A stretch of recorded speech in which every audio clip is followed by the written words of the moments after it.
రే శివ, మనం ఏదో ఛాలెంజ్ చేసాం కానీ వాళ్ళంత డబ్బు లేదు పలుకోలేదు కదరా మనకి.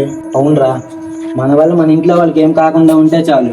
వాళ్ళకున్న బలంతో వాళ్ళు ఏమైనా చేయగలరు. వాళ్ళేదో ఆవేశంలో ఛాలెంజ్ చేస్తారు కానీ మనకన్నా గొప్పగా వాళ్ళు ఎక్కడ చేసేస్తారు పండగ. అయినా వాడికి చదవడం మనం చేసిన తప్పురా.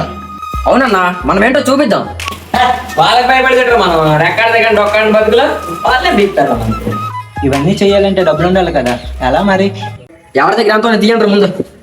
ఇది నీ దగ్గర ఎంతో నేను తీరా. వాళ్ళకి ఆవేశం ఉంటే సరిపోదురా, డబ్బు అయినా ఉండాలి, లేదా కనుక బలమైనా ఉండాలి. వాళ్ళు అలాగా నా కొడుకులు. అన్ని పనులు మనమే చేద్దాం. నడుముని షర్ట్లో దాచింది చాలు, ఇంకా దాన్ని వంచి పని చేసే టైం వచ్చింది. కడుపు మండితే కాల్చే వరకు వెళ్తామని నిరూపించాలి మనం వాళ్ళకి. పవర్ మీకు కాయ కూడా ఎక్కడికి వెళ్దాం నిరూపి. అంటే మీరు అందరూ చెప్పారని నేను కూడా ఏదో ఒకటి. ఒకవేళ వాళ్ళు మనకన్నా బాగా చేస్తే? అలా జరగడానికి వీల్లేదురా. నాకైతే భయంగా ఉందిరా.